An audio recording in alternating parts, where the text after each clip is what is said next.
entertaining, talking sports. What is going on, baseball fans? Back at it with another New York Mets video, and I wanted to dive into Steve Cohen's press conference.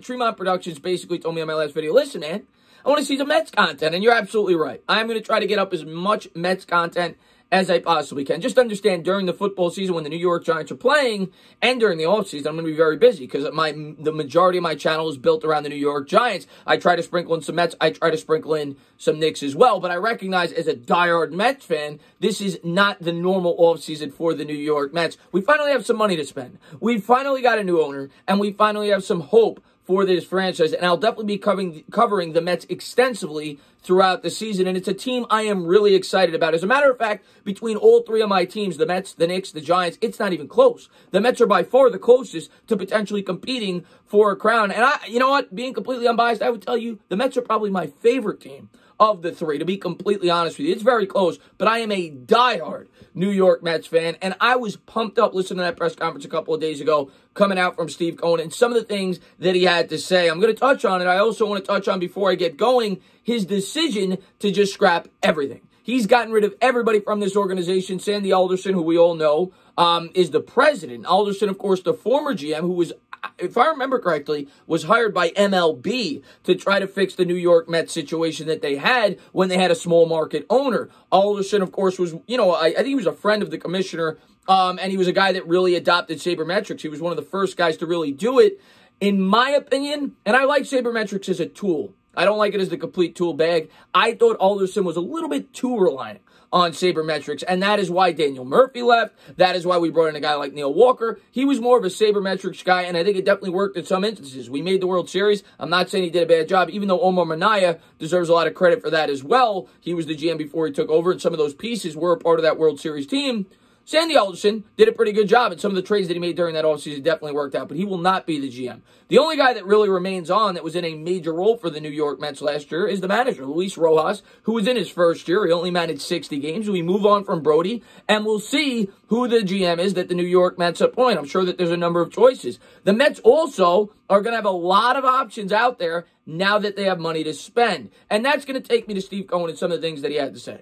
He came out right away and he talked about the story of him growing up as a kid, going to Ebbets Field, and then later going to the upper deck at Chase Stadium, and talked about his love for the organization. And to me, he came across as a guy that deeply cares about the New York Mets. And as a Mets fan, that's what I want more so than anything else. It feels like one of us is owning this baseball team, even though the guy's worth $14 billion, and I could never relate, and he's a hedge fund manager. At the end of the day, the way that he came across in that press conference is that he's not doing this for the money. He's not doing this for the greed. He's doing this because he loves this New York Mets team, and he feels that him taking over as the owner will give the Mets the best opportunity to get back to where they belong. And where the New York Mets belong is at the top of baseball, somewhere they haven't been since 1986.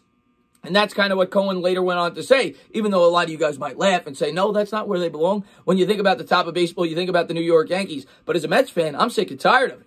I want a competitive team year in and year out, something that the New York Mets have not had in the history of the franchise. They've never gone 5, 6, 7 years of being a competitive baseball team year in and year out, at least since I've been watching the team. And I've been watching the team back to, to the early to mid-90s.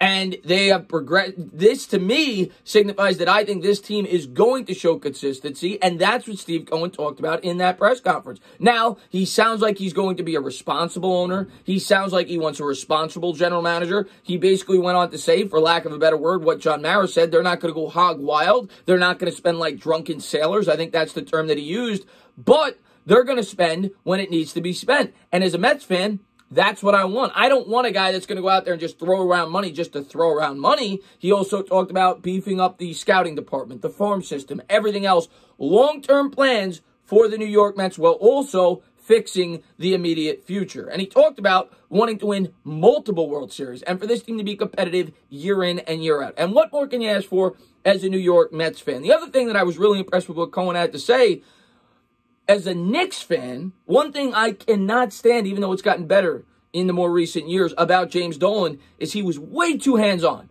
For me, a successful owner to a baseball team or a sports team in general is having the money to provide for the people that you put in place to make the decisions. And that's basically what Cohen said throughout that press conference. He said, listen, I'm going to leave it up to the professionals. I've got a full-time job, being that, he does what he does, as a profession, where he's a billionaire. He's obviously very good at that, and he's going to try to build a baseball team the way that he built his business.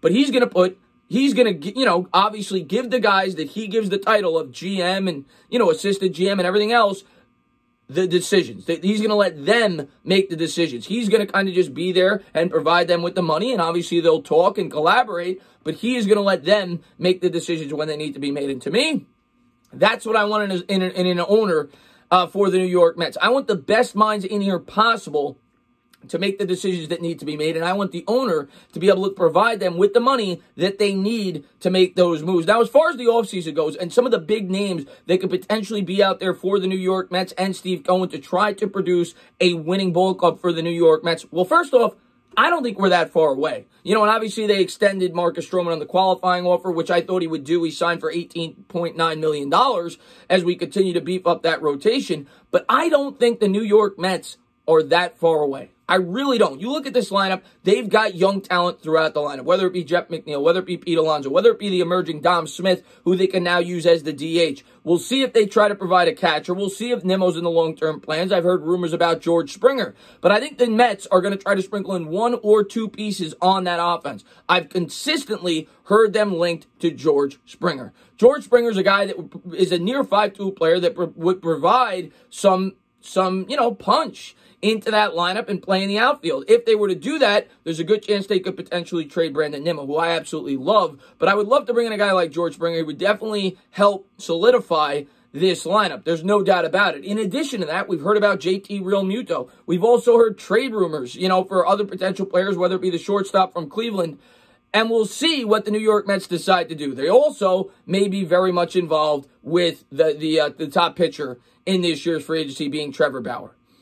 I personally would like them to go out and get Trevor Bauer, because if you bring in a guy like Trevor Bauer and you put him in the number 2 spot behind Jacob deGrom, you don't know what you're going to have with Syndergaard. He's probably not going to be back till at least the second or third month of the season. Stroman is a great number 3. All of a sudden, you have a World Series level starting rotation. You need that bullpen to try to get back to the form that we think it could potentially be. And I also expect the New York Mets to spend some resources in free agency to try to solidify that bullpen. But based off the things that he said, I don't think the New York Mets are going to go out there and have a free-for-all, which, to be honest with you, they probably shouldn't.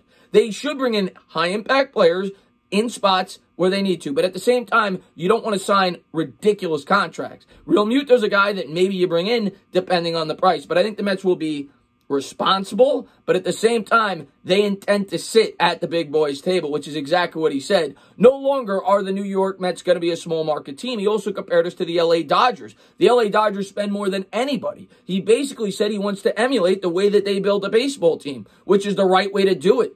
They sprinkled in, obviously great scouting. They built up from the farm system, and they spent when they needed to. They brought in some premier free agents. Now, they had a free-for-all when they first started, and we'll see what the New York Mets decide to do this offseason. But at the end of the day, I don't think the Mets are that far away. And I'm going to tell you what, when we get there, the New York Mets ain't turning back. As always, guys, if you like what you watch, please subscribe. Drop a comment. Maybe give me a little thumbs up. Cheers.